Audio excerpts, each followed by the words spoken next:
ఈరోజు మూడో telecom meeting.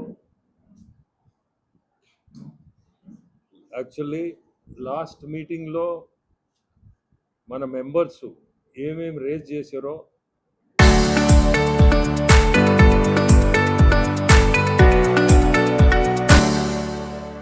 అవన్నీ కూడా అటెండ్ అయి ఉన్నారు.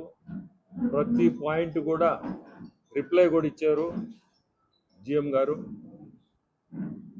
ఇప్పుడే యాక్చువల్గా చెప్పాలంటే దాదాపు 28 టవర్స్, కొత్త towers already functional, 82 towers under construction, 88 towers permission వస్తే 6 టవర్స్కి ఆడ నో హ్యాబిటేషన్, అంటే అక్కడ ఎవరు లేరని చెప్పి ఆ 6 టవర్స్ తీసేసి ఉన్నారు.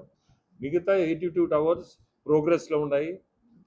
నెక్స్ట్ ఫేజ్లో 34 టవర్స్ ఉదయగిరి నుంచి, స్పెషల్లీ ఉదయగిరి నుంచే పర్మిషన్ తీసుకున్నారు, శాంక్షన్ అయి ఉంది. నెక్స్ట్ ఫేజ్లో అవి కూడా గ్రౌండ్ అవుతాయి. యాక్చువల్గా చెప్పాలంటే ఇప్పుడు 60% ఎక్కడ మనకి అవైలబిలిటీ ఉందో టవర్స్, అక్కడి వరకే ఈ కొత్త బిఎస్ఎన్ఎల్ టవర్స్ ఇంప్లిమెంట్ చేస్తున్నారు. బట్ గవర్నమెంట్ ఇప్పుడు 90% ఉన్న దగ్గర కూడా కొత్త టవర్స్ ఇవ్వమని ఒక ప్రపోజల్ పెట్టుంది మినిస్ట్రీలో. అది ఎప్పుడైనా రావచ్చు. అది కానీ వచ్చిందంటే మనకి బిఎస్ఎన్ఎల్ చాలా ఎఫెక్టివ్గా ఉంటుంది. ఆల్రెడీ లాస్ట్ 2 years నుంచి బిఎస్ఎన్ఎల్ నెల్లూరు మంచి పర్ఫార్మెన్సు. జిఎం గారు శ్రీనివాస్ గారు చెప్పాలంటే దాదాపు లాస్ట్ ఇయర్ 48 lakhs సార్, మీది 48 crores లాభంలో నెల్లూరు డివిజను. ఈ ఇయర్ 49, అంతేనా, 49 crores లాభం. అంటే BSNL is doing extremely well. అంటే స్టాఫ్ కష్టపడుతున్నారు ప్రతి ఒక్కరు కూడా. ఇంత ముందులాగా కాకుండా ఎప్పుడు కూడా మైనస్లో ఉండే బిఎస్ఎన్ఎల్ ఈరోజు ప్లస్లోకి వస్తుంది.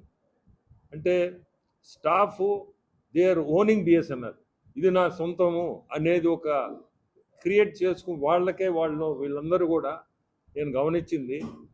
మనం we are the owners of BSNL. అంటే గవర్నమెంట్ పబ్లిక్ సెక్టర్ అని గవర్నమెంట్ దాన్ని లేకుండా మేము ఓన్ చేస్తున్నట్టు, వాళ్ళ సొంత కంపెనీ అన్నట్టు పనిచేస్తున్నారు. అది చేయబట్టే ఈరోజు ఈ స్టేజ్కి వచ్చింది. అదర్వైజ్ ఏమవుద్దంటే జనరల్గా పబ్లిక్ సెక్టర్స్లో జనరల్గా ఇది మన ఇష్యూ కాదు, మనం టైంకి వచ్చాం టైంకి పోయాం అనేది లేకుండా వాళ్ళు హోల్ హార్టెడ్లీ పనిచేస్తున్నారు. ఈరోజు నెల్లూరు మంచి number 1 in the state, BSNL B కేటగిరీలో నెంబర్ 1. సో మనందరం ఆల్ అవర్ కమిటీ మెంబర్స్ కూడా ప్రతి ఒక్కరు కూడా మేము కూడా వెరీ హ్యాపీ. మనం కమిటీలో ఉండడం, నేను చైర్మన్గా ఉండి కమిటీ మెంబర్స్ అందరం మేము రావడం, వచ్చిన కాడి నుంచి BSNL is doing very well in Nellore. ఫర్దర్గా కూడా ఏదున్న సమస్యలు వాళ్ళ ముందుకు తీసుకురమ్మన్నారు. కమిటీ మెంబర్స్ అందరూ కూడా యాక్టివ్గా పార్టిసిపేట్ చేసి ఏ సమస్యలు ఉన్నా వాళ్ళు నెక్స్ట్ మీటింగ్ లోపు వాళ్ళు ఏమేమి సమస్యలు ఉన్నాయో, టవర్స్ ఎక్కడెక్కడ అవసరమో అన్నీ కూడా సార్ ముందు పెట్టాము ఈరోజు.